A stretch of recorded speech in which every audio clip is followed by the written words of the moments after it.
حضرت علی نے فرمایا، جب تک تمہاری ماں کے ہونٹ تمہارے لیے دعا کے لیے ہل رہے ہیں تو تم دنیا کے امیر ترین انسان ہو۔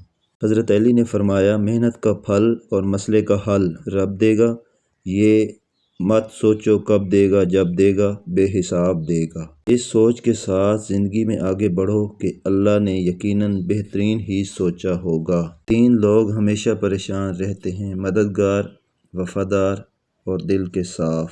توبہ کرنے والوں کے ساتھ بیٹھا کرو کیونکہ وہ لوگ نرم دل ہوتے ہیں۔ دنیا میں 1000 رشتے بناؤ لیکن ایک رشتہ ایسا بناؤ جب 1000 رشتے آپ کے خلاف ہوں تو وہ ایک اکیلا آپ کے ساتھ ہو۔ ہمیشہ یاد رکھیں، جتنی اچھی نماز اتنی اچھی زندگی، اتنی ہی اچھی آخرت ہوگی۔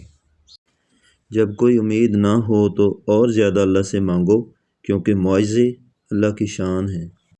دھوکہ دینے کے 1000 طریقے ہیں لیکن سب سے گھٹیا طریقہ محبت اور ہمدردی کا دکھاوا ہے۔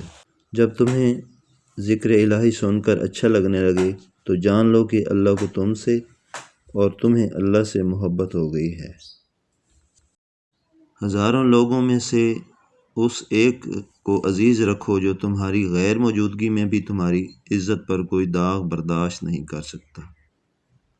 زیادہ بولنے سے پرہیز کریں کیونکہ اس سے عقل کی روشنی بند ہو جاتی ہے اور کم بولنا عقل مندی کی نشانی ہے۔ کبھی اس کو نظر انداز نہ کرو جو تمہاری پرواہ کرتا ہے، ورنہ کسی دن تمہیں احساس ہوگا کہ پتھر جمع کرتے کرتے تم نے ہیرا گنوا دیا۔ دوسروں کے غلام نہ بنو جبکہ اللہ پاک نے تمہیں آزاد پیدا کیا ہے۔ تمہارا اپنا وہ ہے جو کسی اور کے لیے تمہیں نظر انداز نہ کرے۔ اپنی خوشیوں کی حفاظت کرو، سب کو سب کچھ مت بتاؤ۔ نظر سچ میں لگ جاتی ہے اور یہ بہت کسی کو خوش رکھنے کی بجائے دکھ نہ دینے کی کوشش کریں۔